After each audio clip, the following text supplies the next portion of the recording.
자, 이제 특징주로 넘어가 보도록 하겠습니다. 자, 오늘 코인 요즘 이제 우리나라에서도 코인 투자자들이 많이 줄었다고 해요. 그래서 거래도 많이 감소하고 있다고는 하는데 왜냐면 우리 20, 30대들이 코인 투자 많이 했었는데 아무래도 금리 오르고 이 부채에 대한 그 무게가 좀 무거워졌죠. 그러면서 이제 코인에서는 많이 좀 빠지고 있다라는 얘기를 들었는데 지금 뭐 비트코인이 요즘 랠리인 거 아시죠?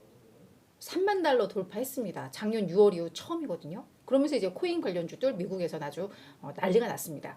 자, 먼저 비트코인 3만 달러 돌파 앞서서 말씀드렸듯 지난해 6월 이후 처음이고 올 들어서만 지금 80% 이상 급등을 했습니다. 이달에만 20% 올랐는데요.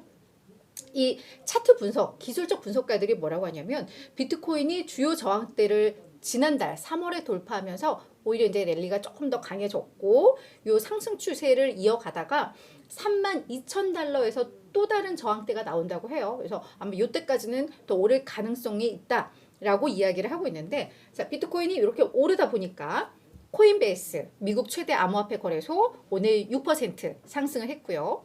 마이크로 스트래티지 요 기업 같은 경우에는 비트코인을 어마무시하게 투자하는 회사로 잘 알려져 있습니다. 그래서 비트코인 우리는 투자할 때 금액 단위로 투자를 하다 보니까 0.00 몇 개 갖고 있잖아요. 근데 요 마이크로 스트래티지는 얘네가 비트코인을 14만 개를 보유를 하고 있다고 합니다. 그러니까 어마어마하게 투자를 하니까 비트코인 올라가면 이 기업도 같이 올라가는 그래서 이 기업도 주가 6% 올랐고요.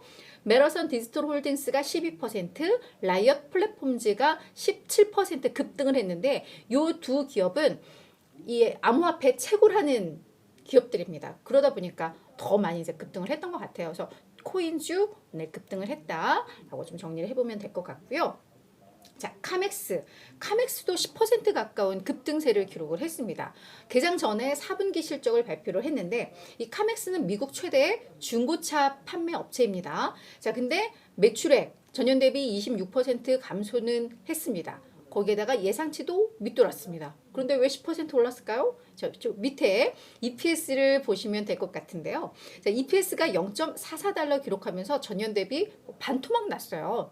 근데 시장에서 0.2달러 EPS 예상을 했으니까 이건 그냥 어닝 서프라이즈죠. 전년 대비 반토막이 났더라도 예상을 2배를 웃돌았기 때문에 이건 어닝 서프라이즈입니다. 그러면서 이제 주가가 확 오른 건데 회사 측에서는 지금 인플레 압력 지속되고 있고 소비 위축 지속되고 있고 금리 상승했고 대출 기준은 강화되면서 이 중고차 수요가 감소하고 있어. 그래서 뭐 매출 수익 다 떨어졌어 라고 이야기는 했습니다. 하지만 시장에서는 그 어닝 서프라이즈에 주목을 했고요. 또 하나는 이런 중고차 업체 같은 경우에는 우리가 수익을 좀 줄이더라도 계속해서 판매 더 많이 해서 시장 점유율을 높이느냐 아니면 이 점유율을 포기를 하더라도 내가 수익성을 지키느냐인데 다들 이 후자를 택한 것 같다. 그래서 수익성 방어를 잘 하고 있다. 라는 평가를 받았습니다. 그래서 이게 일단 증시에서는 매우 호재로 작용을 한 것 같습니다. 자, 세 번째는 모더나입니다. 모더나는 3% 하락을 했는데요.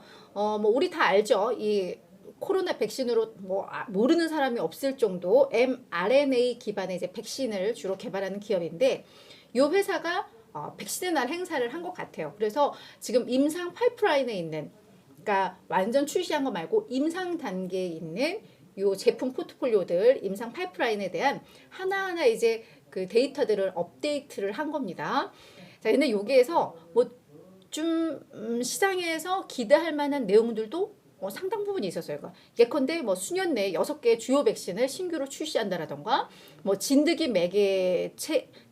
매개로 한 뭐 라임병, 노로바이러스에 대한 백신도 출시를 한다. 뭐 이런 내용들이 있었고 뭐 호흡기 백신 매출도 2027년까지 뭐 거의 150억 달러, 최대 150억 달러까지 돌파할 수 있다.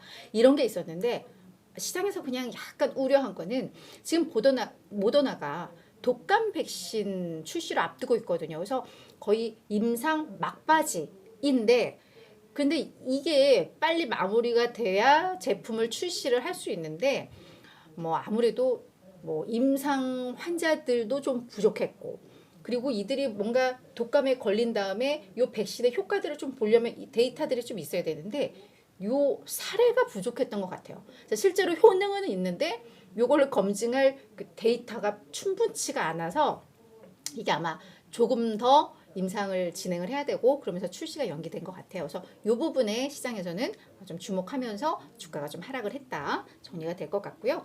자, 미국 최대 P2P 대출 플랫폼 랜딩클럽 이 기업은 4% 상승을 했는데 개인들한테 투자 받아서 그 돈을 이제 대출을 해주는 뭐 그런 방식이죠. 그래서 수수료도 낮고 뭐 금리 빌려주는 개인은 은행 예금하는 것보다 높고 이 대출을 받는 입장에서는 또 은행에서 받는 것보다는 저금리. 우리나라에도 많이 활성화되어 있죠.